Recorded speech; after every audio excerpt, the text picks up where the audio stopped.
The grease-stained apron felt like a second skin now, heavier than it had any right to be. I stood at the industrial sink in the back of Sorrentino's, my hands submerged in water so hot it turned my knuckles pink, scrubbing at a pan encrusted with carbonara sauce that had hardened like cement. The kitchen hummed with its usual chaos, the hiss of searing meat, the clatter of plates, Marco's aggressive chopping on the wooden block behind me, and the constant drone of the ventilation system that never quite cleared the air of garlic and smoke. This was my refuge, my escape. 3 months ago, I'd been serving cocktails at that upscale lounge downtown, the kind of place where the lighting was always dim and the music just loud enough to make you lean in close to hear someone speak. That's where I'd met Derek, where he'd charmed me with his easy smile and expensive cologne, where I'd stupidly, naively fallen for every lie that dripped from his mouth like honey. The pan slipped from my grip, clanging against the metal sink. I flinched at the sound, my heart rate spiking the way it always did now at sudden noises. One of the line cooks glanced over, but I waved him off, forcing my breathing to steady. Derek couldn't find me here. I'd made sure of that. I'd quit without notice, blocked his number, moved to a different neighborhood. Sorrentino's was in a part of the city I'd never frequented before. Industrial, slightly rough around the edges, the kind of place where nobody asked questions and everyone minded their own business. "Stella, table 6 needs water," Maria's voice cut through my thoughts. She burst through the swinging doors, her dark hair escaping from its bun, face flushed from rushing between tables. "And chef wants to know if you finished with the pans." "Almost done," I called back, hauling the pan out and attacking it with renewed vigor. The steel wool scraped against my palm, but I welcomed the sting. Physical pain was simpler than the knot of anxiety that lived permanently in my chest now. I'd been invisible at the lounge, just another pretty face serving drinks to men who looked through me. Here at Sorrentino's, I was even more invisible, relegated to the kitchen, washing dishes, prepping vegetables, occasionally helping with simple sauces when they were short-staffed. The pay was worse, the hours longer, but it was honest work, safe work. Or so I'd thought. It was nearly 10 when the energy in the kitchen shifted. I felt it before I understood it. A sudden tension that rippled through the staff like an electric current. Marco stopped mid-chop. The sous chef, Antonio, straightened his shoulders and adjusted his whites with trembling fingers.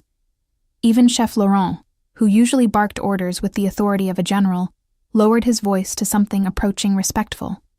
"He's here," someone whispered. I looked up from the mountain of dishes, suds dripping from my forearms. "Who?" Maria grabbed my elbow, her fingers digging in with surprising strength. "The owner. Mr. Russo. He never comes during service. Something must be wrong." The swinging doors opened, and the temperature in the kitchen seemed to drop 10 degrees. I should have kept my head down. I should have focused on the dishes, made myself even more invisible than usual. But curiosity, or perhaps some self-destructive instinct, made me turn. He filled the doorway in a way that had nothing to do with physical size, though he was tall, easily over 6 feet. It was the aura that surrounded him, an invisible force field that made everyone in the kitchen unconsciously take a step back. His suit was charcoal gray, perfectly tailored, the kind that cost more than I made in 6 months. Dark hair swept back from a face that could have been carved from marble, sharp jaw, straight nose, lips set in a line that suggested smiling was a foreign concept. But it was his eyes that caught me, held me frozen like a deer in headlights. Dark, almost black, and completely unreadable. 2 men flanked him, equally well-dressed, hands folded in front of them in a posture that screamed security despite the expensive clothes. One spoke into his wrist, eyes constantly scanning the kitchen. The other's hand rested casually near his jacket, and I didn't need much imagination to guess what he carried underneath. Chef Laurent. The owner's voice was surprisingly soft, almost gentle, but it carried an undercurrent of steel that made my spine straighten involuntarily. He spoke with a slight accent I couldn't quite place, Italian maybe, but smoothed by years in America. "The osso buco tonight. Exceptional." "Thank you, Mr. Russo." Chef Laurent practically bowed. I'd never seen him show deference to anyone. "We use your grandmother's recipe." Something flickered across Mr. Russo's face, there and gone so quickly I might have imagined it. I know. His gaze swept the kitchen, cataloging everything, everyone. For a moment, I thought his eyes paused on me, but surely that was paranoia. I was wearing a stained apron, my hair tied back in a messy knot, completely unremarkable. He moved through the kitchen with the confidence of a man who owned not just the building, but possibly the entire block. Chef Laurent followed, pointing out various stations, explaining the evening's menu with an enthusiasm I'd never heard from him before. The 2 security guards maintained their positions, one near the door, one always within arm's reach of their boss. I should have gone back to my dishes, should have made myself scarce. Instead, I found myself tracking his movement through the kitchen, watching the way the staff parted for him like water around a stone, the way his presence seemed to suck all the oxygen from the room. He stopped at the prep station where I'd left a cutting board full of julienned vegetables for tomorrow's service. Long fingers, surprisingly elegant for someone who exuded such danger, picked up a strip of carrot, examining it with the critical eye of someone who understood kitchens intimately. Consistent, good knife work. He set it down, and that's when he turned. Our eyes met. I couldn't breathe, couldn't move. The world narrowed to those dark eyes fixed on mine with an intensity that felt physical, like a hand pressing against my chest. In that frozen moment, I saw something flicker in his expression. Recognition? No. That was impossible. We'd never met. Interest? Curiosity? Whatever it was, it made my pulse race with a fear that was different from what I'd felt with Derek. This was primal, instinctive, the recognition of a predator by prey. The spell broke when I stepped backward, forgetting about the bucket of dirty water I'd left behind my station. My heel caught the rim, and I stumbled, arms windmilling as I tried to catch my balance. The bucket tipped, sending a wave of greasy, sudsy water across the kitchen floor. Shit! The word escaped before I could stop it. I hit the floor hard, my hip taking the brunt of the impact.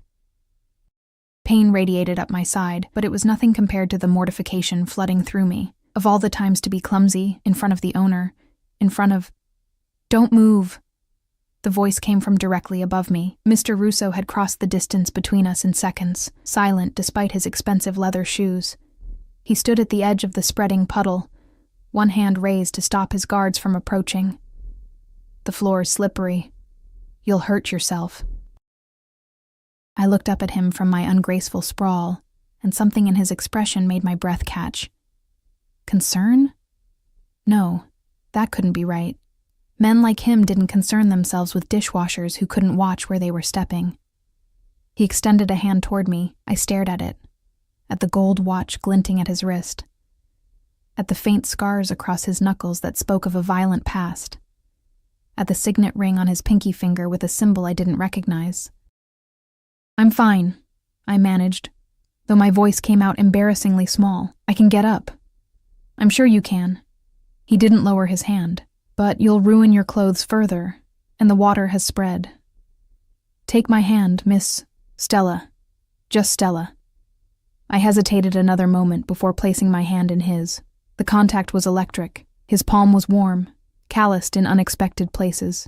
His grip firm but careful as he pulled me to my feet with effortless strength. I stumbled slightly, still off balance, and his other hand came up to steady me, landing on my waist with a touch that burned through the thin fabric of my t-shirt. We stood too close. I could smell his cologne, something dark and woody with notes of leather and spice, expensive and intoxicating. Could see the faint shadow of stubble along his jaw, the tiny scar above his left eyebrow, the way his pupils dilated slightly as he looked down at me. Are you injured? His thumb moved against my waist, just slightly, possibly unconsciously. The touch sent shivers racing up my spine. No, I'm fine. Really, I'm so sorry, Mr. Russo. I'll clean this up right away. Antonio will handle it. He still hadn't released me. One of his guards had already moved forward with a mop, but Mr. Russo's attention remained fixed on my face with an intensity that made me want to squirm. Have you worked here long, Stella? 3 months. Why was he asking?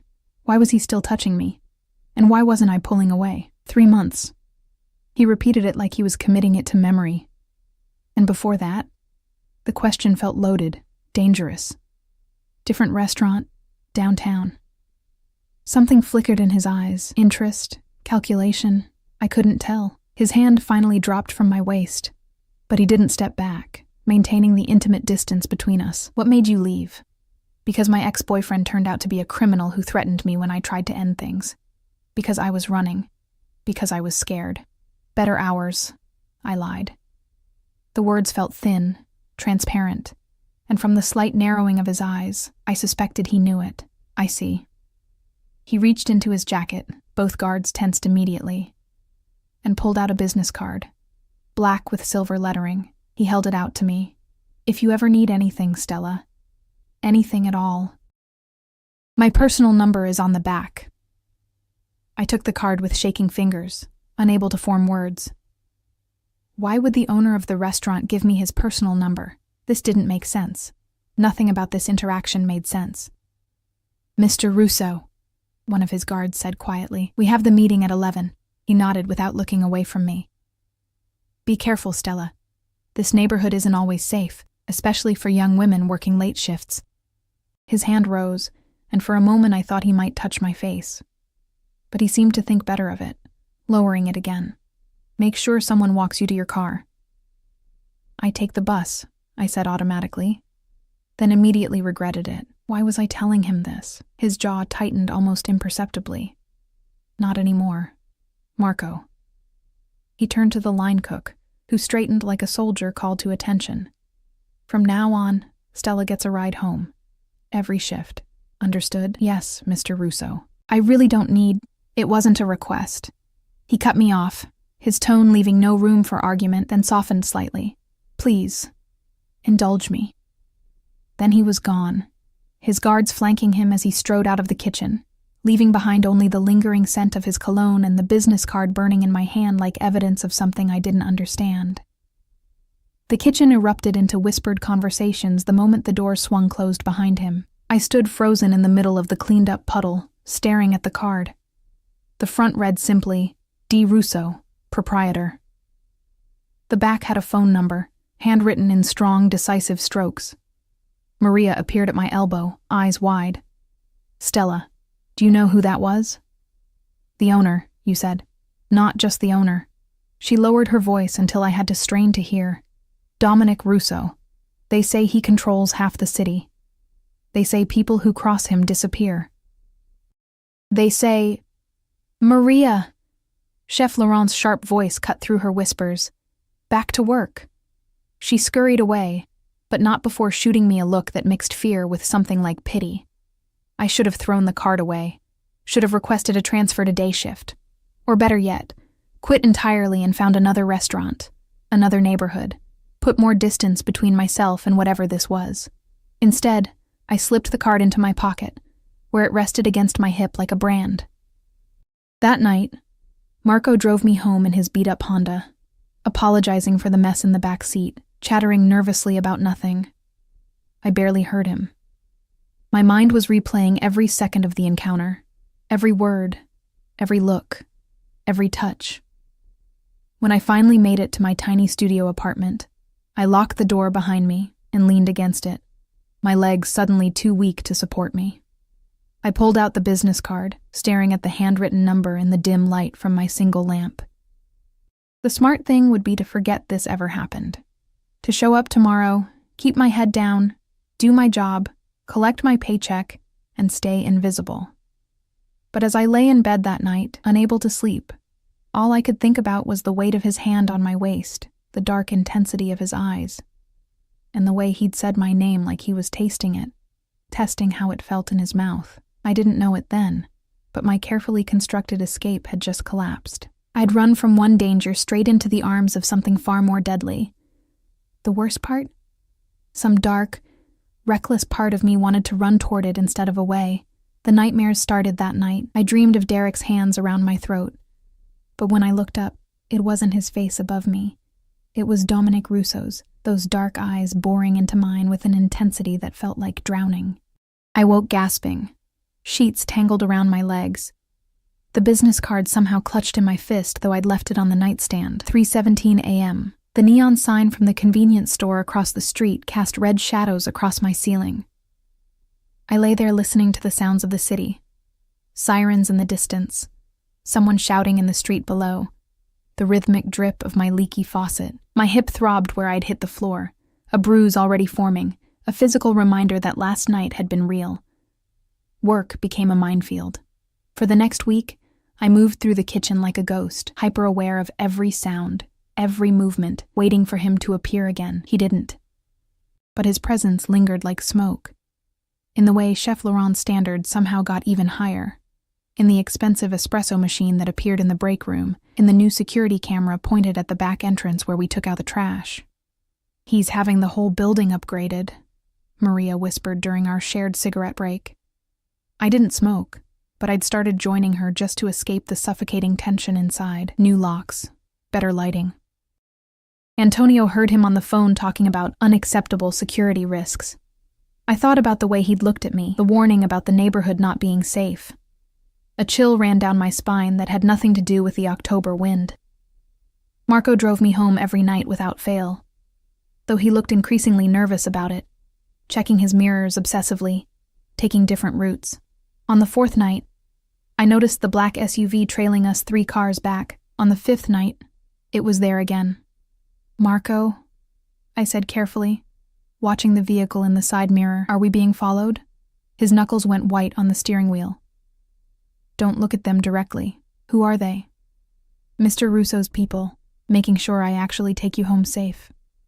He laughed, but it sounded strained. He calls Antonio every night to confirm. Every single night. Do you have any idea how insane that is?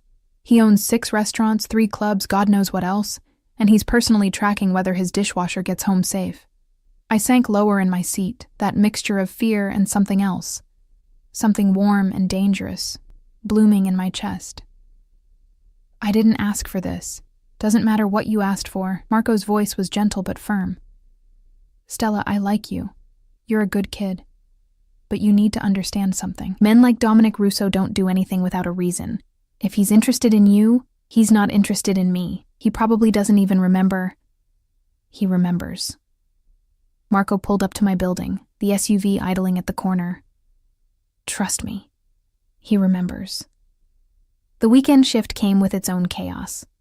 Sorrentinos did double the business on Friday and Saturday nights. Every table full, the kitchen operating at a frenetic pace that left no room for thought. I welcomed it. The mindless rhythm of washing, scrubbing, prepping. Antonio had started teaching me how to make the house marinara, a small kindness that felt monumental given how carefully he usually guarded his recipes. "You have good hands," he said, watching me dice tomatoes with the knife skills I'd been practicing obsessively. "Steady. My grandmother always said you can tell everything about a person by how they handle a knife. Respectful. Precise. You could move up, line cook. Maybe sous chef eventually." The praise warmed me more than it should have. "Really? Really? I'll talk to Chef Laurent. We're short-staffed anyway," and he stopped abruptly, his eyes fixed on something over my shoulder. The color drained from his face. "Mr. Russo." I spun around so fast I nearly dropped the knife. He stood in the kitchen doorway again, but this time he was different. No suit jacket, just a white dress shirt with the sleeves rolled to his elbows, exposing forearms corded with muscle and scattered with more of those scars I'd noticed on his knuckles. His hair was slightly disheveled, like he'd been running his hands through it. He looked tired, or as close to tired as someone like him probably ever appeared. And he was staring directly at me. "Mr. Russo." Chef Laurent appeared from the walk-in freezer, wiping his hands on his apron. "We weren't expecting... Is everything all right? The dining room is fine. I'm not here about the dining room." He moved into the kitchen with that same predatory grace, and I became acutely aware that I was holding a very sharp knife. I set it down carefully on the cutting board. "Stella, my office." Now, the kitchen went silent. Every eye turned to me. My heart hammered against my ribs so hard I thought it might crack bone. "I'm in the middle of prep," I heard myself say. The words came from somewhere outside my body, some autopilot defense mechanism, because surely I wasn't stupid enough to argue with him. His eyebrow raised a fraction of an inch. Around us, I could feel the collective intake of breath from the staff. No one said no to Dominic Russo. Antonio can finish the prep. His voice remained soft, controlled, but something flickered in his eyes. Surprise? Amusement? This won't take long. I looked at Antonio, who nodded almost frantically, clearly terrified on my behalf. There was no way out of this. I untied my apron with shaking fingers, hyper-aware of every movement, every eye on me. One of Russo's guards materialized at the kitchen entrance. When had he arrived? And held the door open. The walk through the restaurant felt endless. Diners looked up as we passed, probably wondering why the owner was personally escorting a kitchen worker through the dining room. The guard followed 3 steps behind, silent as a shadow. We reached a door marked private near the back hallway, which Russo opened with a key from his pocket. His office was nothing like I'd expected. I'd imagined something cold, intimidating, all dark wood and leather, displays of wealth and power. Instead, it was surprisingly warm, exposed brick walls, framed photographs of Italian countryside, a massive desk that looked hand-carved, and built-in bookshelves filled with what appeared to be actual books, not just decorative spines. The scent of coffee and old paper hung in the air, mixing with that cologne I'd been unable to forget. Sit. He gestured to one of the chairs facing his desk. I'd rather stand. That eyebrow again, rising slightly. He moved to the window overlooking the alley, hands in his pockets, silhouetted against the city lights. For a long moment, he said nothing, and the silence stretched until I wanted to scream. You're afraid of me. It wasn't a question. Should I be? He turned, and the look on his face made my breath catch. There was something raw there, quickly masked but unmistakable. What has the staff been telling you? Enough. I wrapped my arms around myself, suddenly cold. Why am I here, Mr.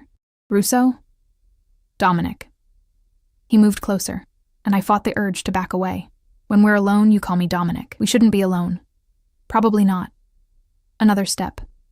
But here we are. The air felt too thick to breathe. He stopped just outside my personal space, close enough that I had to tilt my head back to maintain eye contact, far enough that I couldn't accuse him of intimidation. Except everything about this was intimidation. The office, the privacy, the sheer force of his presence. I had you investigated. The words were so casual, so matter-of-fact, that it took a moment for them to register. Horror crashed through me. You what? Stella Marie Chen, 26, moved to the city 4 years ago from Portland. No family. Worked at Luminescence Lounge until 3 months ago, when you quit without notice and seemingly vanished. He recited the facts like he was reading from a file. You blocked your phone number, broke your lease, forwarded your mail to a P.O. box. Someone running. The question is from what, or whom? I couldn't speak, couldn't move. The room tilted dangerously. Derek Martinez. The name fell from his lips like a curse. Low-level dealer with delusions of grandeur. Works for the Santos crew, stealing from them to fuel a gambling problem. He didn't take kindly to you ending things, did he? How do you... My voice cracked. You have no right. I have every right. He moved closer, and now we were definitely in each other's space, his presence overwhelming. The moment you stepped into my restaurant, you became my responsibility. The moment He stopped, jaw clenching. Derek Martinez is a dead man. He just doesn't know it yet. The words should have terrified me. Instead, some twisted part of me felt relief, felt protected, felt safe. Which was insane. This man was dangerous. Everything about him screamed danger. I don't need you to fight my battles. Too late.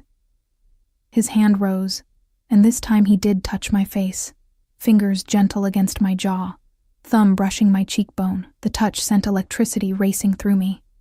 He came to the restaurant 2 days ago, asking about you, asking the hostess if she'd seen a girl matching your description. My knees went weak.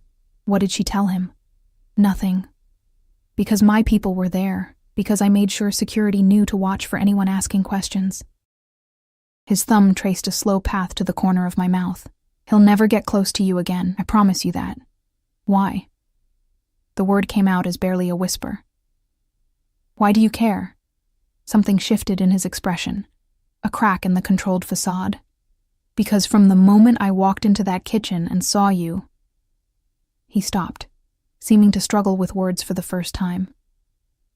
I can't explain it. I don't understand it myself. But you're mine to protect now, whether you accept that or not. I'm not yours. I should have pulled away from his touch. I didn't. Not yet. His voice dropped to something almost tender, which somehow made it more terrifying. But you will be. The certainty in those words made my heart race. I finally found the strength to step back, breaking contact. This is crazy. You don't even know me. I'm going to. He let me retreat, but didn't take his eyes off me. You're moving. Excuse me? Your apartment isn't safe. The building has no security, the locks are garbage, and the fire escape is accessible from the street. You'll move to one of my properties, a secure building, top floor. No arguments. I can't afford. It's not a rental. It's protection. He moved to his desk, pulled out a folder, and extended it toward me. The lease is already drawn up, rent-free, security included. You'll move this weekend. I stared at the folder like it might bite me. And if I refuse, then I'll assign a protection detail to your current address. 2 men. Round the clock. I imagine your neighbors will have questions. He set the folder on the desk between us. This is me giving you a choice, Stella. The illusion of one, at least. Because whether you're in my building or in that death trap you're currently living in, you're not going unprotected. Not anymore. The logical part of my brain screamed that this was wrong, that accepting anything from him would tie me to him in ways I couldn't foresee. But the exhausted, terrified part, the part that had been looking over my shoulder for 3 months, wanted desperately to say yes. I need to think about it. You have until Monday. He checked his watch, that same gold one I'd noticed before. Expensive and understated. Your shift is almost over. Marco will take you home. Tomorrow you're off, yes? I nodded mutely. Good. Rest. We'll talk Monday. He moved toward the door, then paused. Stella? One more thing. What? If Derek contacts you, if you see him anywhere, you call me immediately. Not the police. Me. Understood? The police can't protect you the way I can. His voice hardened to steel. The number on my card. Anytime, day or night. Promise me. I should have refused. Should have insisted on handling this legally. Properly. But I'd seen the look in Derek's eyes the last time we'd spoken, the barely restrained violence simmering beneath his charming surface. I'd heard the threat in his voice. You don't just walk away from me.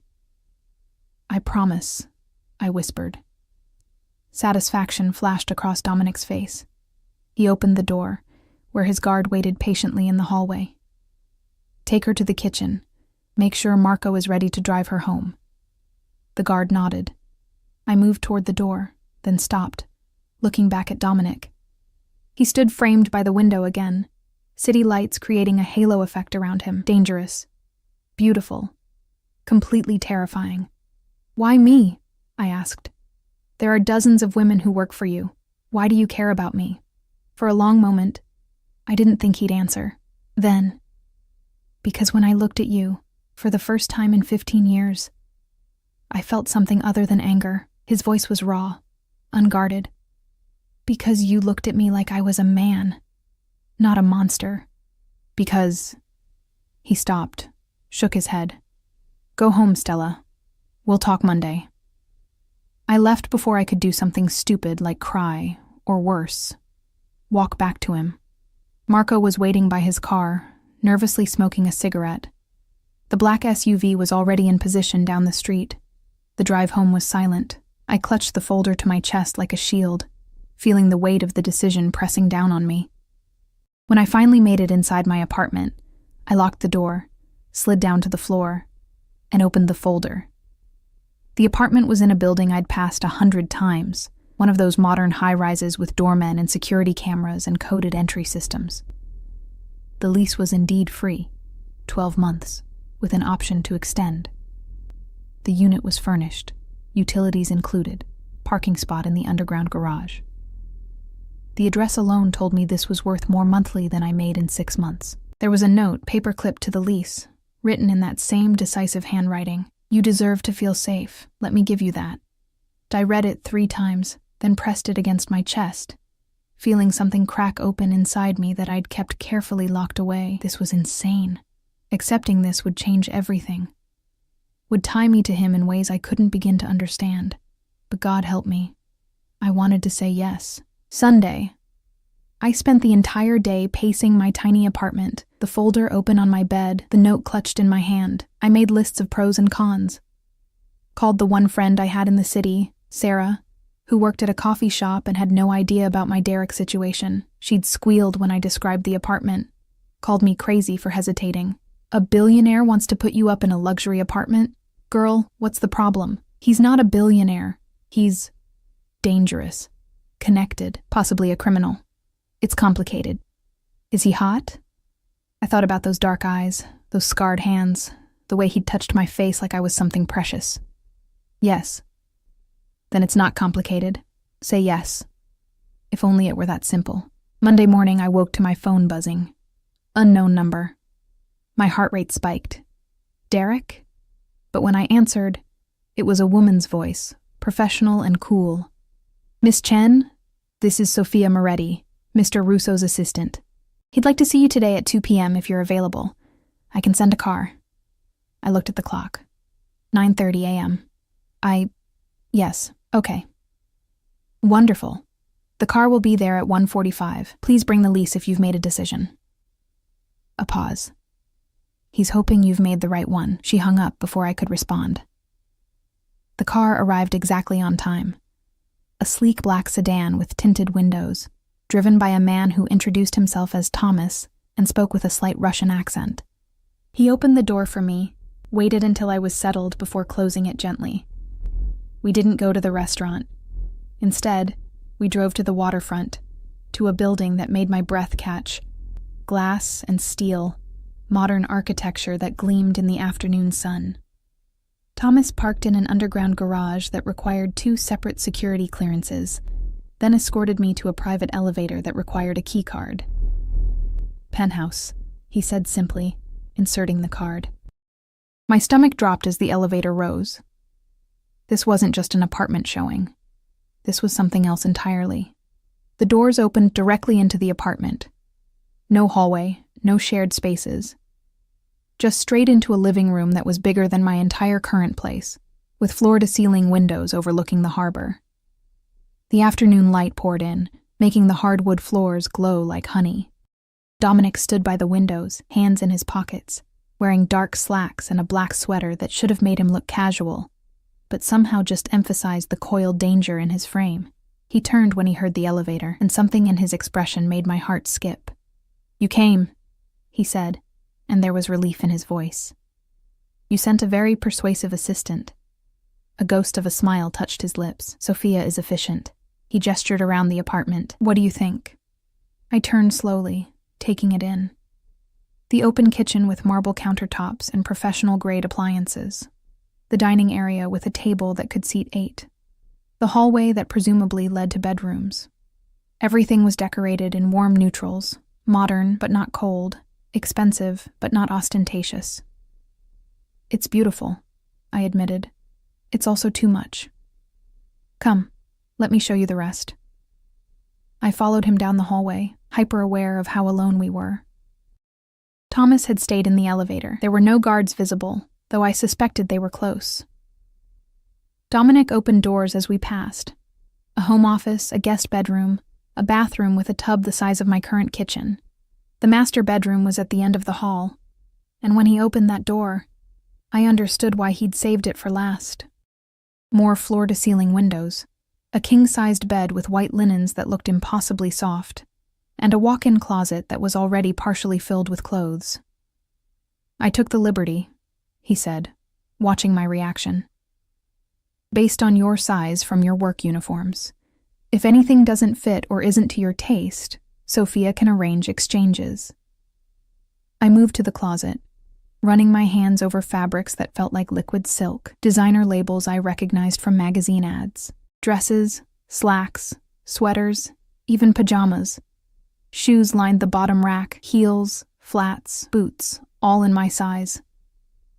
This is insane. I turned to face him. Do you understand how insane this is? We barely know each other. I know you take your coffee black with 1 sugar.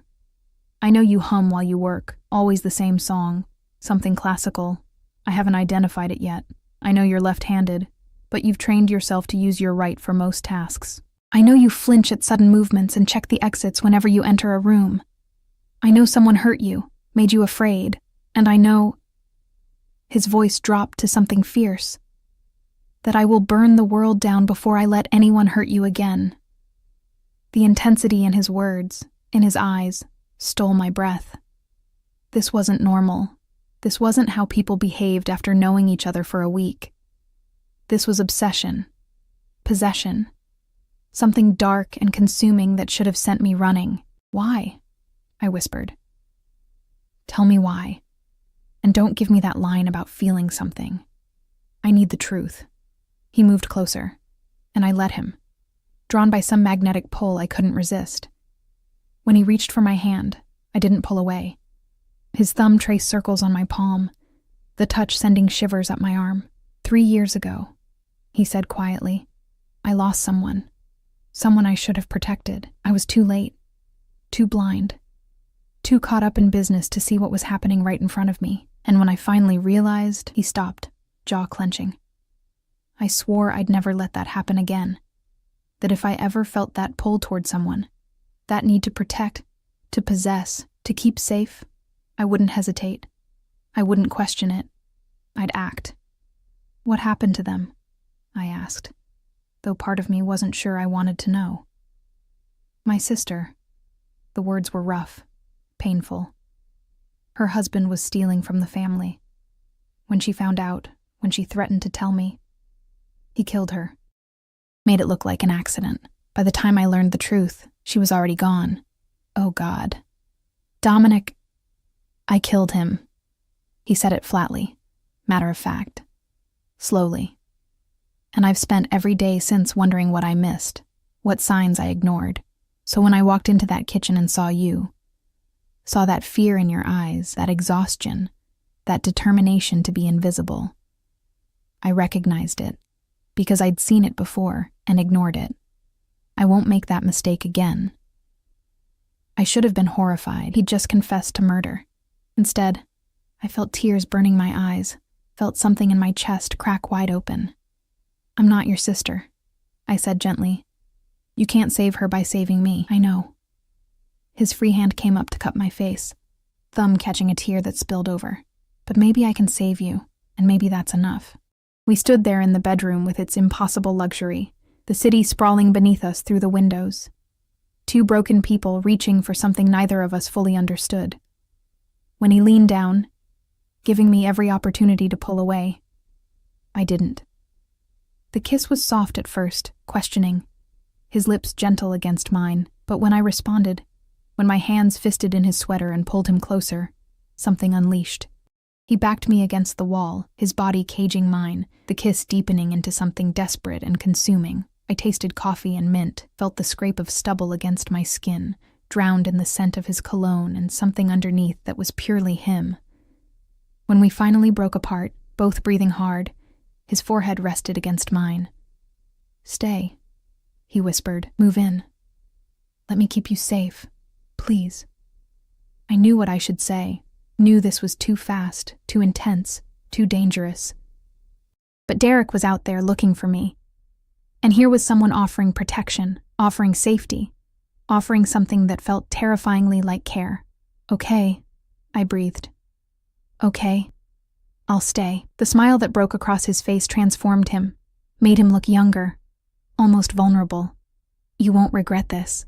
But as he kissed me again, as I lost myself in the heat of his touch and the promise of safety, I couldn't shake the feeling that I already did. The move happened with military precision. I'd barely agreed before Dominic had his phone out, making calls in rapid-fire Italian that I couldn't follow. Within 2 hours, a moving crew appeared at my old apartment. Professional, efficient, respectful. They packed my meager belongings with care that felt excessive for my second-hand furniture and threadbare clothes. Dominic had offered to replace everything, but I'd drawn a line there, needing to keep some piece of my independence intact. "These are yours," I'd insisted, gesturing at my battered bookshelf and the thrift store armchair I'd reupholstered myself. "I'm bringing them." He'd smiled at that. Something warm and genuine. "Whatever you want." By Tuesday evening, I was standing in the penthouse surrounded by boxes, my old life mixing with this new impossible one. Dominic had disappeared to handle business.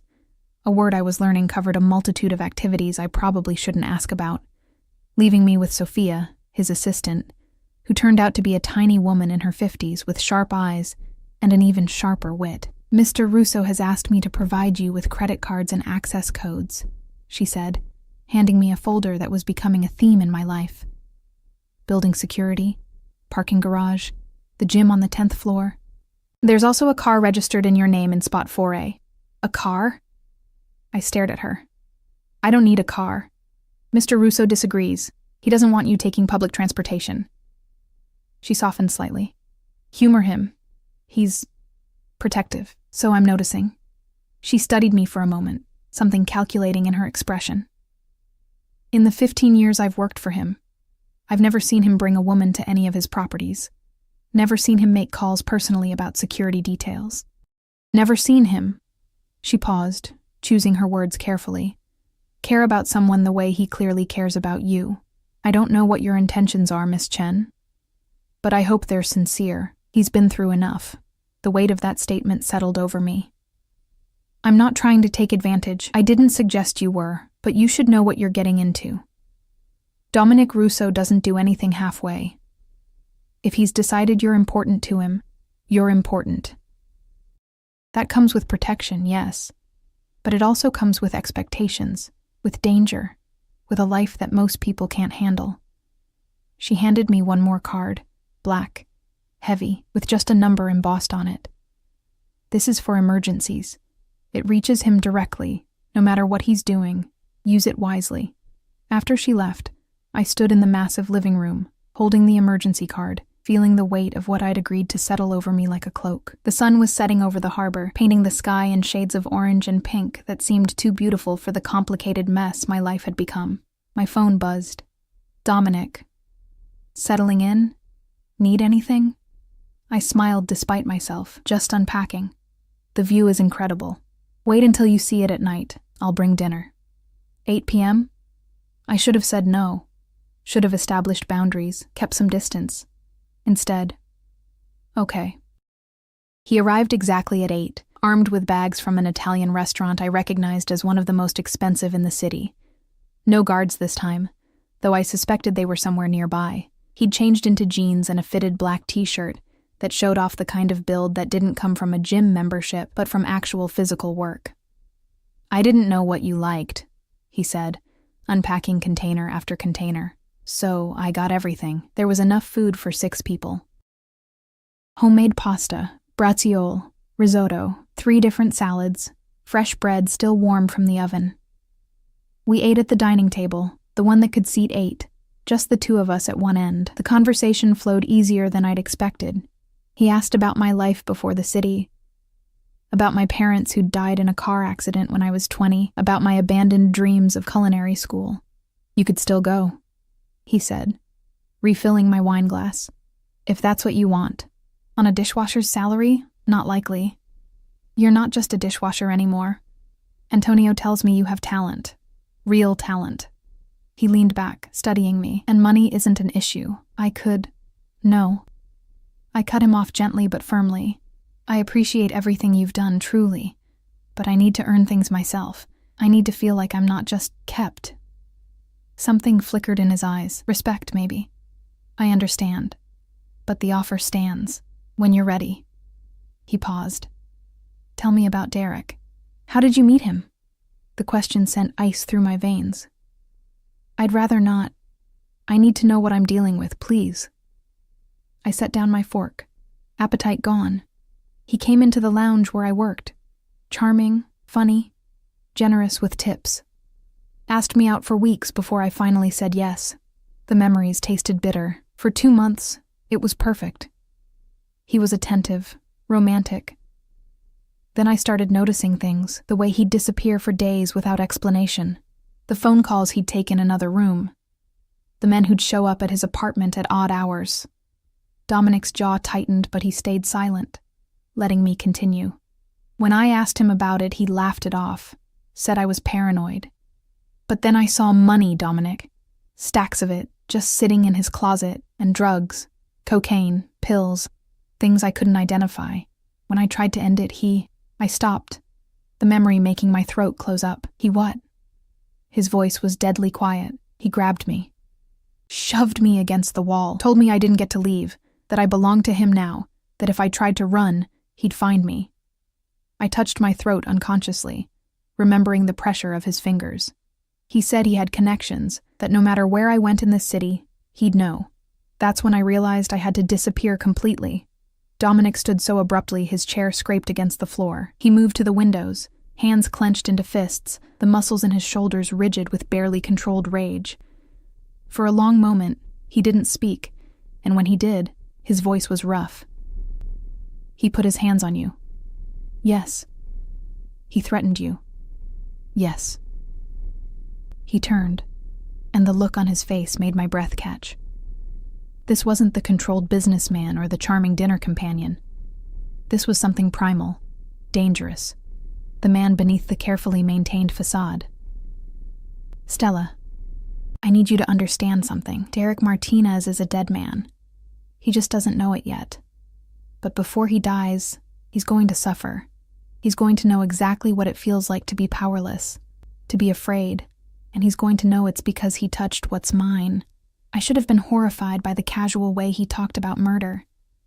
Instead, some dark part of me felt savage satisfaction. You can't just kill people because they hurt me. Watch me.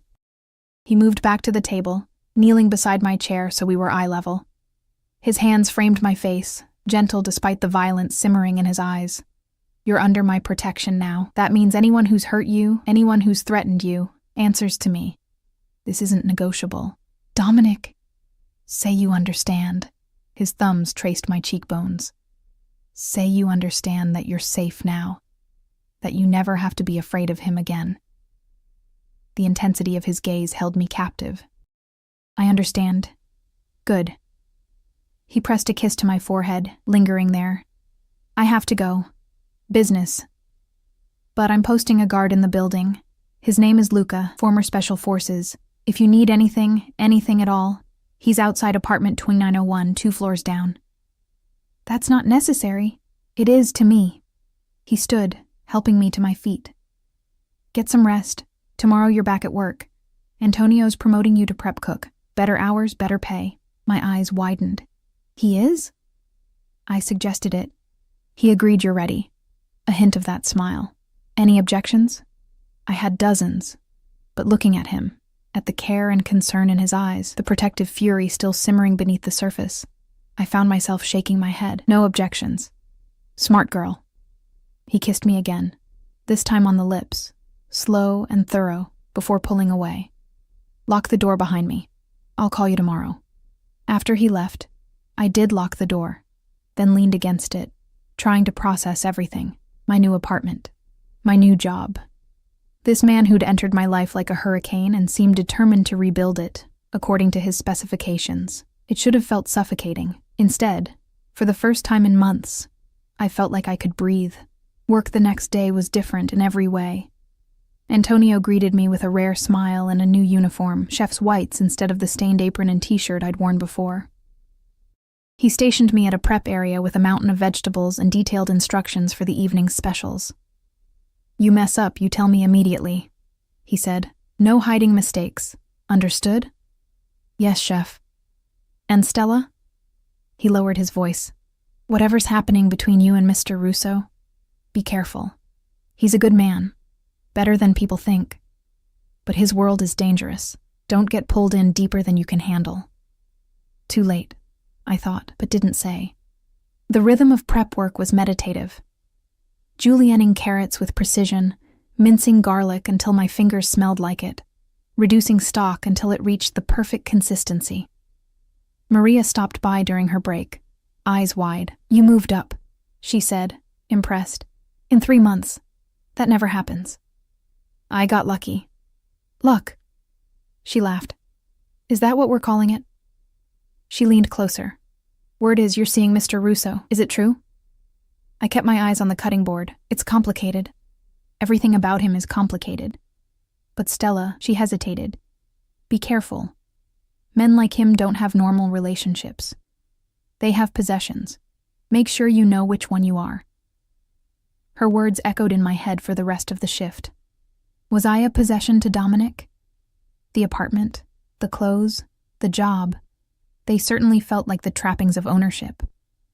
But then I remembered the way he'd looked at me, the rawness in his voice when he talked about his sister, the gentle way he touched me like I might break. I was wiping down my station when Chef Laurent approached, an odd expression on his face. Stella, someone's here to see you. Says he's an old friend. Ice flooded my veins. What does he look like? Tall, brown hair, expensive watch. He's waiting in the alley. Said to tell you it's important. Derek. My hand started shaking so badly I dropped the cloth. Chef Laurent's eyes narrowed. You know who it is. I need to call someone. I fumbled for my phone, but my fingers wouldn't cooperate. The black card. Where was the black card? In my locker. Chef, I need... Go to my office. Lock the door. I'll handle this. His voice was firm, protective. Go, now. I ran to his office, my heart pounding so hard I thought I might be sick. Found the black card in my bag, hands shaking as I dialed. It rang once. Stella. Dominic's voice was sharp, immediately alert. What's wrong? He's here. Derek's here, at the restaurant. Chef Laurent sent me to the office, but lock the door. Don't open it for anyone but me or Luca. I'm 10 minutes away. I heard him moving, heard him barking orders to someone. Stay on the line with me. Tell me exactly what happened. I recounted it, my voice breaking, while he murmured reassurances, his own voice tight with barely controlled rage. In the background, I could hear a car engine, the sounds of the city rushing past. He won't touch you, Dominic said. I promise you, Stella. He won't get within 10 feet of you. 7 minutes later, I heard shouting in the alley, then silence, then footsteps. A knock on the door. Stella, it's me. Open the door. Dominic's voice. I unlocked it with trembling fingers, and he was there, suit jacket gone, sleeves rolled up, a wild look in his eyes that gentled the moment he saw me. He pulled me into his arms, and I collapsed against him, shaking. You're safe. I have you. You're safe. Derek is being handled. His hand stroked my hair. He'll never bother you again, I promise. What does that mean? I pulled back to look at him. Dominic, what are you going to do? His expression was cold, merciless. What needs to be done? Before I could respond, Luca appeared in the doorway, a tall man with a scarred face and eyes that had seen too much. Boss. He's secured. Good. Take him to the warehouse. I'll deal with him personally. Dominic looked down at me. You're done for the night. Luca will take you home. I'll come by later. I want to know what happens to him. No, you don't. His voice was gentle but final. Trust me, Tesoro. You don't want to know. He kissed my forehead and was gone, leaving me with Luca, who escorted me to the car with professional efficiency. The drive home was silent. When we reached the building, he walked me to my door, checked the apartment, then stationed himself in the hallway. I'll be here all night, Miss Chen. You're safe. I locked myself inside and sank onto the couch, adrenaline finally crashing. My phone buzzed. Dominic, home safe? Yes. Where are you? Handling things. Don't wait up. I'll see you tomorrow. I wanted to text back, wanted to demand answers. Instead, I just sent, be careful. His response came immediately, always. Sleep well, Tesoro. I didn't sleep well. I lay in the massive bed, staring at the ceiling, imagining what handling things meant. Imagining Derek's face when he realized who he'd crossed. Part of me felt sick. Part of me felt vindicated. All of me felt irrevocably changed. When I finally drifted off near dawn, I dreamed of dark eyes and scarred hands, of protection that felt like possession, of safety that tasted like danger. And in the dream, I wasn't running anymore. I was exactly where I wanted to be. I woke to sunlight streaming through the floor-to-ceiling windows and the smell of coffee. For a disoriented moment, I didn't remember where I was. Then it all came rushing back. The penthouse. Derek showing up. Dominic's cold promise to handle things. I sat up, heart racing, and heard sounds from the kitchen. Male voices, low and conversational. I grabbed a robe from the closet, silk, expensive, probably cost more than my monthly salary, and crept down the hallway. Dominic stood at the kitchen island with Luca, both of them drinking espresso from tiny cups. Dominic looked exhausted, his dress shirt wrinkled, sleeves still rolled up, a shadow of stubble darkening his jaw. When he saw me, something in his expression softened. "You're awake." He set down his cup. "I didn't want to disturb you. What time is it?" My voice came out rough from sleep. "Just past 9. You don't work until 4 today?" He nodded to Luca, who immediately melted away, leaving us alone. "Come here."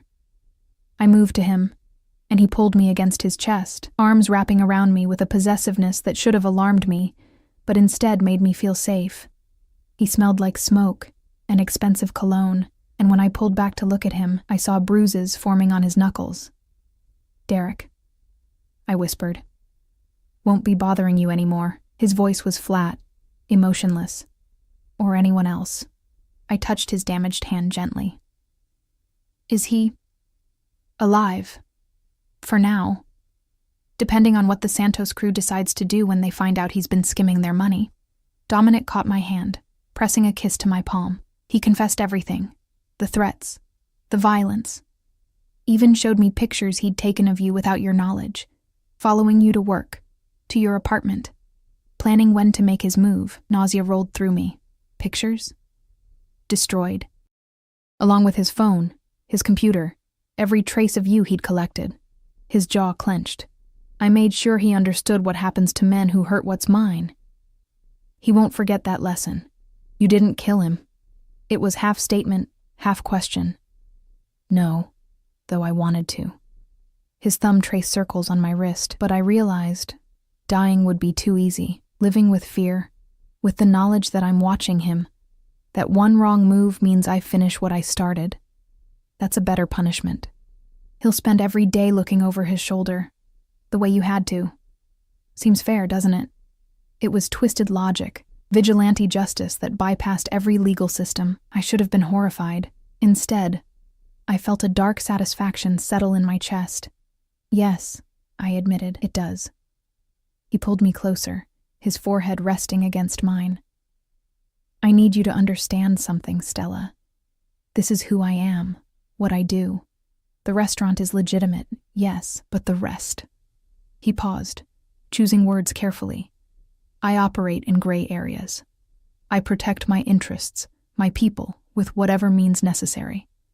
I can't promise you a normal life, can't promise you safety from everything. But I can promise you'll never have to face threats alone again. I know what you are." My hands fisted in his shirt. "I've known since that first night. Everyone knows. They're just too afraid to say it, and yet you're still here. I'm still here." He kissed me then, deep and desperate, tasting like coffee and something darker. When we broke apart, we were both breathing hard. "I have meetings today, business I can't avoid, but tonight," his voice dropped, intimate, "I want to take you somewhere special, just us." "A date?" "Something like that." A ghost of a smile. "Wear one of the dresses from the closet, the blue one. I'll pick you up at 7. He left shortly after, though Luca remained stationed somewhere nearby. I spent the day in a haze, trying to process everything. My shift at the restaurant felt surreal. Antonio teaching me how to make the house marinara from scratch. The careful layering of flavors, the patience required to let it simmer properly. My hands moved through the familiar motions while my mind replayed the past 24 hours on an endless loop. Maria cornered me during a break, eyes bright with curiosity and concern. "Everyone's talking about what happened last night. Your ex showing up, Mr. Russo leaving with him. Are you okay?" "I'm fine. It's handled." "Handled how?" She lowered her voice. "Stella, people who cross Dominic Russo don't usually—" "He's alive," I cut her off. "And he won't be bothering me again. That's all you need to know." She studied me for a long moment. You're different. Harder, somehow. Maybe I'm just done being afraid. At 6:30, I stood in front of the closet, staring at the blue dress Dominic had mentioned. It was beautiful. Midnight blue silk that looked like it would hug every curve, with a neckline that was elegant rather than provocative. I slipped it on, and it fit perfectly, like it had been made for me. The shoes he'd paired with it were simple heels, comfortable enough to walk in, but high enough to make my legs look endless. I was applying lipstick when my phone buzzed. Downstairs. Take your time. I grabbed a clutch, also provided, also perfect, and took the elevator down. The doors opened to the lobby, and I saw him immediately. He stood by the entrance in a dark suit that probably cost more than my car, talking quietly on his phone. When he saw me, he ended the call mid-sentence. The look on his face made me feel powerful and vulnerable all at once. Tesoro. The endearment rolled off his tongue like a prayer. You're breathtaking. Heat crept up my neck. The dress is beautiful. It's not the dress. He offered his arm. Come. Our reservation is at 8. The car waiting outside wasn't the sedan. It was a vintage Alfa Romeo, sleek and beautiful, probably worth more than everything I'd ever owned combined. He opened my door, waited until I was settled before closing it gently. Luca and another guard followed in a black SUV, maintaining a discreet distance but always there. Where are we going? I asked, as he navigated through evening traffic with the ease of someone who knew the city intimately. Somewhere we can talk without interruption. Without guards listening, without the weight of everything else. He glanced at me. I want one evening where you see me as just a man, not everything else that comes with my name. Is that possible? We can pretend. A hint of sadness in his voice. Just for tonight. The restaurant he took me to wasn't in the city. We drove for nearly an hour, past the suburbs, into countryside I didn't know existed this close to urban sprawl. The place was small, intimate. A converted farmhouse with maybe 8 tables, all separated by enough space to ensure privacy. The owner greeted Dominic like family, kissing both cheeks, calling him Nico with affection. My cousin's place, Dominic explained, as we were led to a private room with a fireplace and a single table set for 2. She learned to cook from our grandmother. No one makes pasta like Rosa. The meal was incredible. Course after course of simple, perfect Italian food, fresh burrata with heirloom tomatoes and basil, handmade ravioli and brown butter sage sauce, branzino so delicate it melted on the tongue. Between courses we talked, really talked, in a way we hadn't before. He told me about growing up in Sicily, about his grandmother who'd raised him after his parents died in a Mafia hit when he was 7, about coming to America at 16 with nothing, working his way up through restaurants until he could buy his first one. About his sister, Angela, who'd been his whole world until her husband's betrayal. She was everything good about our family, he said quietly, staring into his wine glass. Kind, generous, always seeing the best in people. I was too busy building the empire, protecting our interests, expanding. I didn't see that the real danger was already inside our circle. By the time I realized, he stopped, jaw working. I found her body. The police called it an accident, a fall down the stairs. But I knew. I always knew. I reached across the table, taking his hand. I'm sorry.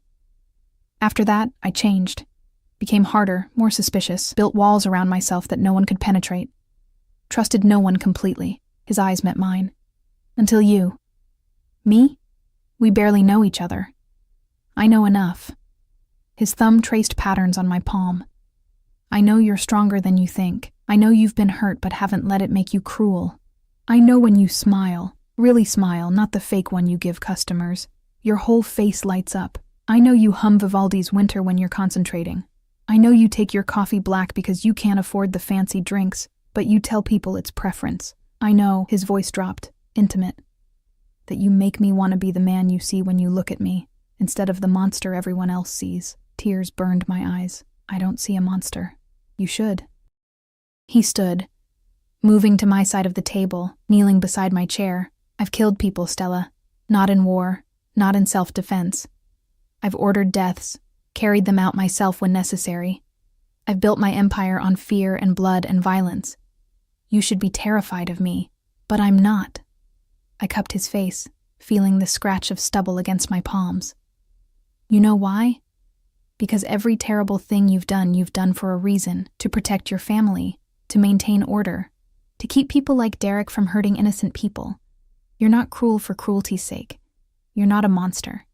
You're just a man trying to survive in a world that doesn't forgive weakness. He closed his eyes, leaning into my touch like a man starved for gentleness. You make me want to be better, then be better. For yourself. Not for me. When he opened his eyes, the emotion there stole my breath. What if I can't separate the two anymore? I didn't have an answer for that. Instead, I leaned down and kissed him, pouring everything I couldn't say into the contact. His hands came up to tangle in my hair, careful not to ruin the style, the kiss deepening into something that made my toes curl. We stayed at the farmhouse until nearly midnight, talking and kissing by the fireplace like teenagers. The guards forgotten, the city forgotten, everything forgotten, except this moment.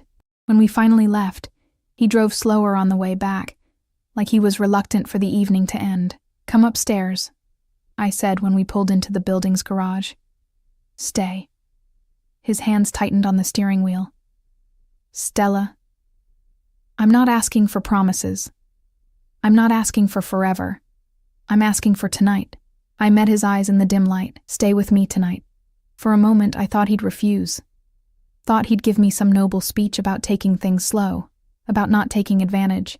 Instead, he killed the engine and nodded. The elevator ride up was charged with tension. We didn't touch, didn't speak, but the air between us crackled with anticipation. The moment my apartment door closed behind us, he pulled me against him, backing me toward the bedroom with kisses that grew more desperate with each step. Are you sure? He asked, even as his hands found the zipper of my dress.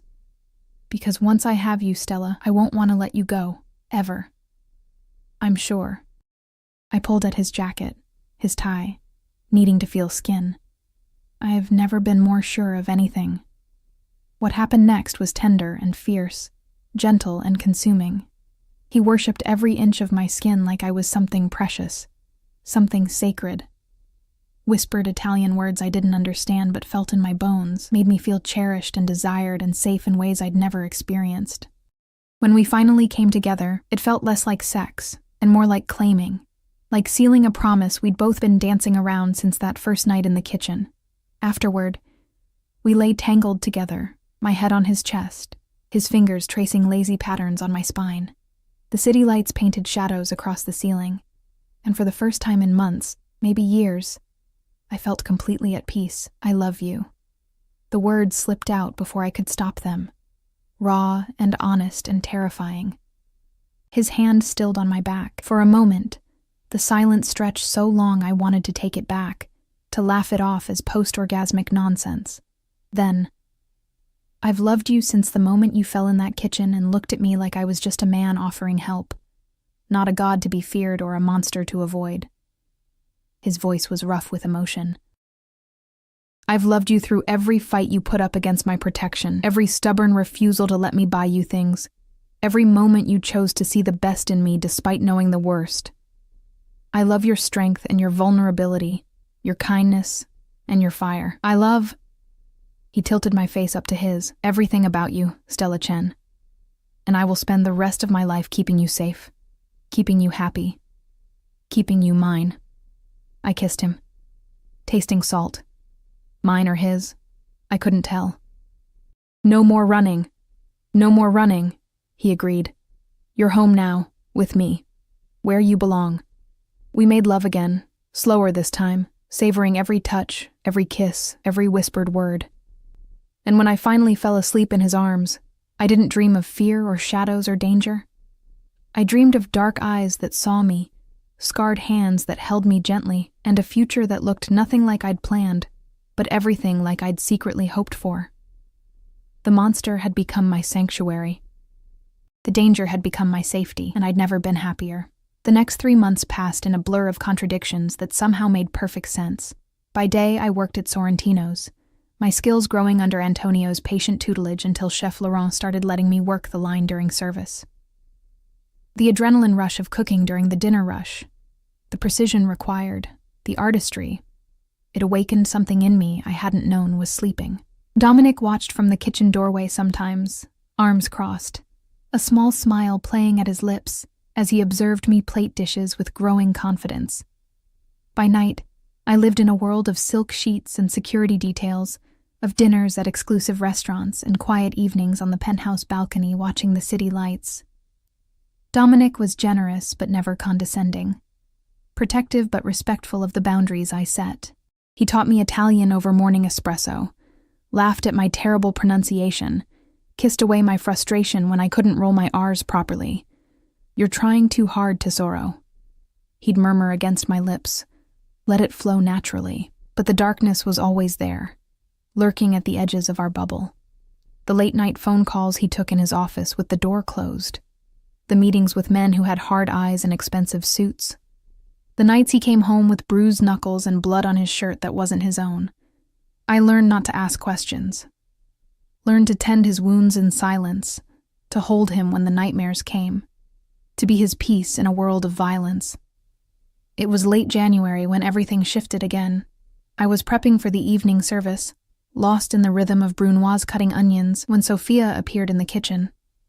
Her presence there was unusual enough that everyone noticed. Chef Laurent straightened immediately. "Miss Chen," she said, her professional mask firmly in place. "Mr. Russo needs to see you, immediately." The tone sent ice through my veins. "Is everything okay?" "His office. Now, please."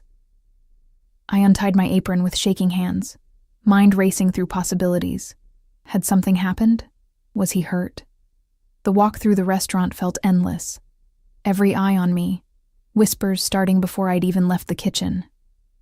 Dominic's office door was closed. Sophia knocked once, then opened it, gesturing me inside before closing it behind me. He stood at the window, back to me, shoulders rigid with tension. Two men I didn't recognize sat in the chairs facing his desk, older, distinguished, dangerous in that particular way that marked them as Dominic's world. "Stella." He didn't turn. "Come here." I moved to his side, and he immediately pulled me against him, arm around my waist, possessive and protective. "Gentlemen, this is Stella Chen." "Stella, this is Marco Castellano and his associate, Vincent. They're from New York." The older man, Marco, studied me with dark eyes that missed nothing. "So this is the woman who's managed to domesticate the beast of Brooklyn." I felt Dominic tense beside me. "Get to the point, Marco." "The point," Marco said, leaning back in his chair, "is that your protection of Miss Chen has created complications. Derek Martinez was a nobody. But the Santos crew is connected to the Moretti family. And the Morettis want answers about why one of their dealers turned up beaten half to death with all his fingers broken, and a very clear message about staying away from a certain young woman." My stomach dropped. Dominic's arm tightened around me. "That's my business, not theirs." "It became their business when you crossed territorial lines." Marco's voice was calm, reasonable, which somehow made it more terrifying. "The families have agreements, Dominic. You know this. You can't go around breaking their people without consequences." He threatened what's mine. I responded appropriately. "By whose authority?" Marco stood, buttoning his jacket. "You're not untouchable, my friend. The families have been patient with your independent operation, but patience has limits. They want tribute. For the disrespect. For the territorial violation. Name the price. Not money." Marco's eyes flicked to me. "They want assurance. They want to know this woman is truly under your protection, that this isn't some passing obsession that will create more problems down the line. She's mine," Dominic said flatly. "That should be assurance enough. Then make it official." Marco moved toward the door, Vincent following silently. "Marry her. Make her untouchable under family law. Or give her up and apologize to the Morettis for the misunderstanding. You have 2 weeks to decide." They left. The silence in the office was deafening. I pulled away from Dominic, my mind reeling. Did he just say, "Marry you or give you up"? Yes, Dominic's voice was tight with barely controlled fury. He moved to his desk, poured himself a drink from the crystal decanter, downed it in one swallow. "Fucking vultures. You don't have to." I mean, we can figure something else. There is nothing else. He set the glass down with more force than necessary. If I don't marry you, they'll see you as a liability, a weakness they can exploit, and if I give you up, his jaw clenched. That's not an option. So we're trapped. He crossed to me in 2 strides, hands framing my face with a gentleness that contrasted sharply with the rage in his eyes. I'm trapped by politics and ancient agreements. You're not trapped at all. If you want to walk away, I'll arrange it. New identity, new city. Enough money to start over anywhere you want. The families will leave you alone if I let you go properly. My heart clenched.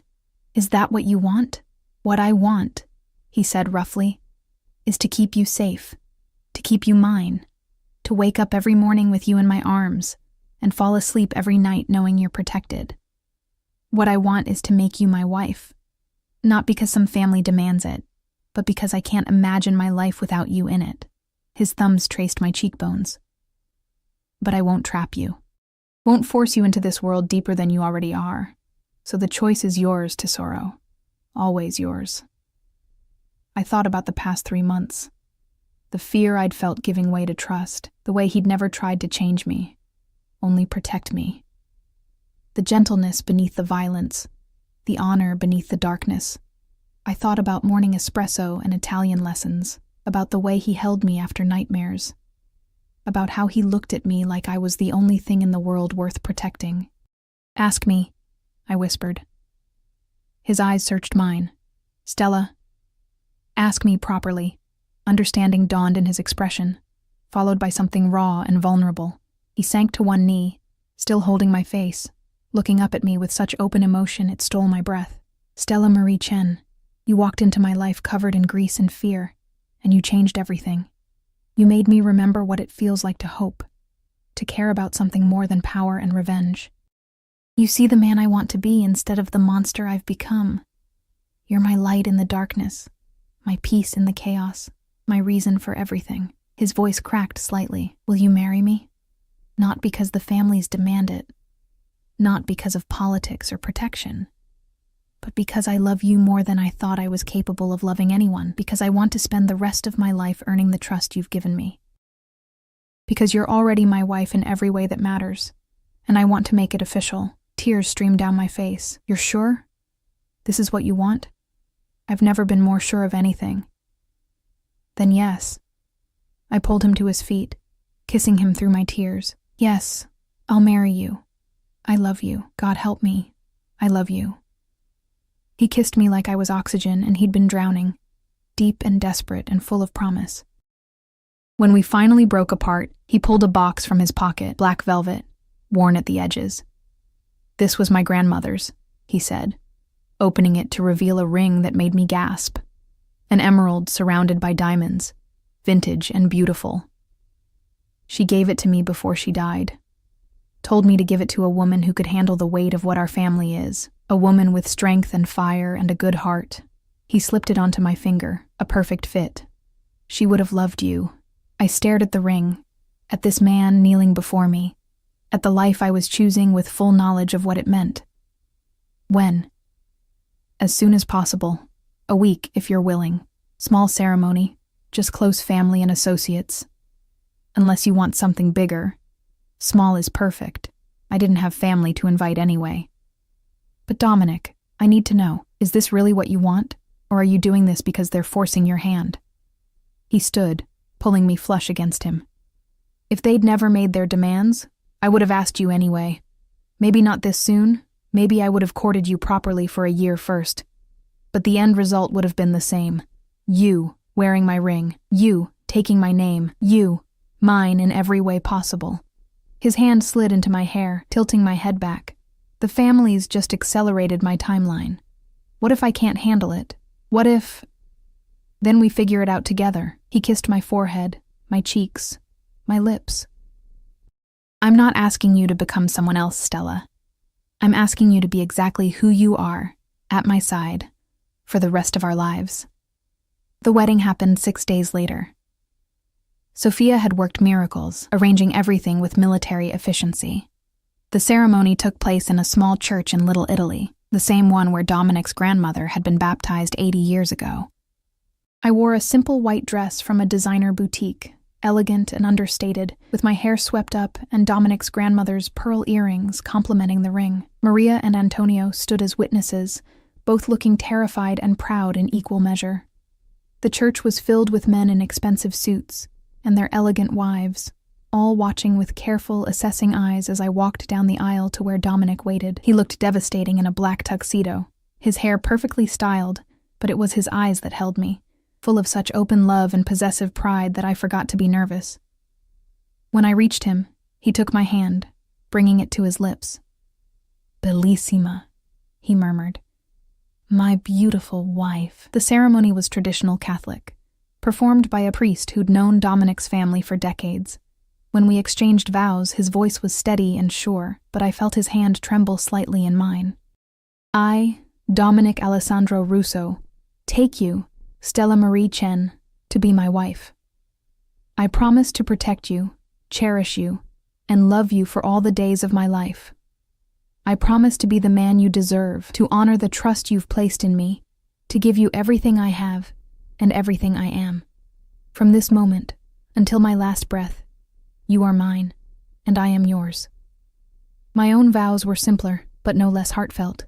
I, Stella Marie Chen, take you, Dominic Alessandro Russo, to be my husband. I promise to stand beside you, to be your peace in the storm, to love you despite and because of who you are. I choose you, knowing everything, accepting everything. From this moment until my last breath. When the priest pronounced us married, Dominic kissed me with a passion that made several people clear their throats uncomfortably. I didn't care.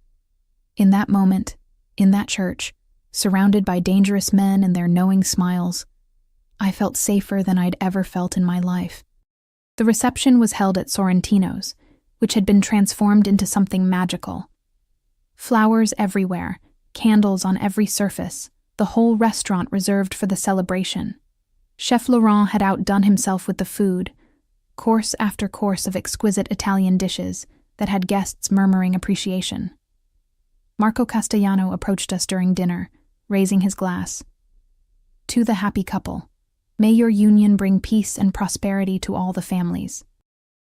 It was a political statement, as much as a blessing, but Dominic accepted it with grace, his arm never leaving my waist. I was introduced to dozens of people whose names I'd never remember, all of them treating me with a deference that felt surreal. I was no longer just Stella. I was Signora Russo, the wife of one of the most powerful men in the city. Later, during our first dance, Dominic held me close, swaying to Italian music I didn't recognize. "Happy," he murmured against my ear. Terrified, I admitted, but yes. Happy. "Good." He pulled back to look at me, something fierce in his expression, because I meant every word I said today. "You're mine now, legally, publicly, irrevocably mine. And I'm yours. No more running, no more hiding. Just us, building a life together. What about the restaurant? My job? What about it?"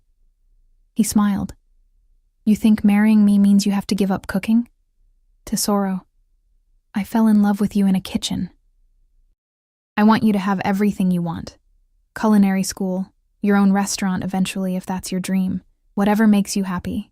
And if what makes me happy is just working at Sorrentino's with Antonio, then that's what you'll do." He kissed my temple. "I'm not trying to own you, Stella. I'm trying to build a life with you. There's a difference." We danced until my feet hurt, ate until we were stuffed, accepted congratulations from people who probably terrified law enforcement. And through it all, Dominic never left my side, his hand always on me, my waist, my hand, my shoulder, like he needed the physical contact to believe this was real. The penthouse had been transformed when we finally made it home near midnight. Rose petals on the bed, candles everywhere, champagne chilling in a bucket. Dominic carried me over the threshold despite my laughing protests, kicking the door closed behind us. "Alone at last," he murmured, setting me down gently. "My wife." "Say it again. My wife." He started on the buttons of my dress, his eyes dark with intent. "Mrs. Russo. Signora Russo. Mine." What followed was tender and fierce, a claiming and a surrender, a promise sealed in the most intimate way possible. He worshipped every inch of my skin, whispered Italian endearments I was starting to understand, made me feel cherished and desired and utterly possessed. Afterward, we lay tangled together, the city lights painting patterns across our skin. I traced the scars on his chest, each one a story I'd learned over the months. "No regrets?" he asked quietly. "None." I pressed a kiss over his heart. "You?" "My only regret is not finding you sooner." His arms tightened around me. "But we have now. We have forever." "Forever," I agreed, and felt the truth of it settle into my bones. The weeks that followed established our new normal. I kept working at the restaurant, though now Antonio treated me with a deference that felt odd. Chef Laurent started talking about making me sous chef when the current one retired. Dominic installed better security throughout the building, hired additional staff, expanded the menu to include some of my own creations. At home, we fell into comfortable rhythms. Morning espresso on the balcony, him teaching me about the business, the legitimate parts, carefully sidestepping the darker aspects unless I asked directly. Me teaching him to appreciate the simple pleasure of cooking together, of creating something with our hands. The families left us alone, the marriage satisfying whatever political requirements they'd demanded. Derek disappeared, literally. Maria whispered that he'd been found in a Santos safe house, barely alive, with enough evidence of his skimming to ensure the Morettis handled him themselves. I didn't ask for details, didn't want to know. That part of my life was over. 3 months after the wedding, I missed my period. The pregnancy test sat on the bathroom counter, 2 pink lines screaming their truth. I stared at it, hands shaking, mind racing. We'd been careful, mostly. But there'd been nights when passion overtook caution, when the need for connection overwhelmed practicality. I heard the front door open, Dominic's voice calling out, "Tesoro, I'm home early." Thought we could... He appeared in the bathroom doorway, saw me standing there with the test in my hand, and went utterly still. "Stella?" I held it up, unable to form words. His eyes dropped to the test, to the positive result, and for a moment his expression was completely unreadable. Then he crossed the distance between us in 2 strides, pulling me into his arms so tightly I could barely breathe. "A baby." His voice was rough with emotion. "We're having a baby. I know we didn't plan. I mean, it's so soon. I don't care." He pulled back to look at me, and there were tears in his eyes, actual tears. "Stella, I don't care about timing or plans. We're having a baby. A family. Something I thought I'd lost the right to after Angela." His voice broke. "You've given me everything. A reason to be better. A home instead of just a house. And now this, a child. Our child." I started crying too, overwhelmed by the emotion in his voice, by the fierce joy on his face. "You're happy?" "Happy doesn't begin to cover it." He sank to his knees, pressing kisses to my still flat stomach. "Hello, little one. I'm your papa, and I promise you, I swear to you, I will protect you and your mama with everything I have. You'll grow up safe, loved, cherished. You'll have everything I didn't, everything Angela's children should have had." Watching him, this dangerous man brought to his knees by the promise of new life, I felt something shift inside me. This wasn't just about us anymore. This was about creating something pure and good from the darkness we'd both known. "We'll need to make changes," I said softly, running my fingers through his hair. "Security, lifestyle, whatever you need." He stood, cradling my face. "I'll make the restaurants completely legitimate. Sell off the other interests. Focus on building something our child can be proud of. You don't have to give up everything." "I want to." His thumbs traced my cheekbones. "I want our child to grow up with a father who comes home at night, who doesn't have blood on his hands, who chose love over power." He kissed me gently. "You've made me want to be better, Stella. This," his hand covered mine on my stomach, "makes me want to be the best version of myself." The pregnancy progressed smoothly. Dominic became impossibly more protective, hiring a private doctor, installing enough security to guard a small country, hovering over me like I might break. It should have been suffocating. Instead, it felt like being wrapped in the safest cocoon imaginable. He talked to my growing belly every night, telling stories in Italian about his grandmother, about Sicily, about the life he wanted to build for our family. Started sketching plans for converting one of the bedrooms into a nursery. Attended every doctor's appointment, holding my hand through morning sickness and mood swings with endless patience. The families sent gifts and congratulations, the baby solidifying our position in their world. But Dominic was already pulling away from that life, systematically legitimizing his businesses, cutting ties with the darker elements, building something clean for our child to inherit. I kept working until the 7th month, when Chef Laurent gently suggested I might want to rest. Dominic had already set up a test kitchen in the penthouse where I could experiment with recipes, planning for the restaurant I'd open after the baby was born, a dream he insisted on making reality. Our daughter was born on a warm September evening, arriving 3 weeks early with a fury that made the nurses laugh. Dominic was there through all of it, never leaving my side, holding my hand through the pain, tears streaming down his face when they placed our daughter in his arms. "Angela," he whispered, looking down at the tiny, perfect face. "We'll call her Angela, if that's okay with you." I nodded, too overwhelmed to speak. He'd told me about his sister during one of our late-night talks, about how much he wished she could have met me, could have seen him happy. Naming our daughter after her felt right. "Angela Rosa Russo," I said softly, "after both the women who made you who you are." His smile was incandescent. "Perfect. She's perfect. You're perfect." He bent to kiss me, careful not to jostle our daughter. "Thank you for everything, for choosing me, for giving me this family, for making me believe in happy endings." Looking at him holding our daughter, at the pure love on his face, at the life we'd built from fear and darkness and impossible circumstances, I felt my own smile bloom. I'd walked into Sorrentino's kitchen 3 months after fleeing my ex, scared and alone and desperate for invisibility. I'd found the opposite, a man who saw me, who protected me, who loved me with an intensity that should have terrified me but instead made me feel invincible. "No," I said, touching his face with my free hand. "Thank you. For finding me. For refusing to let me stay hidden.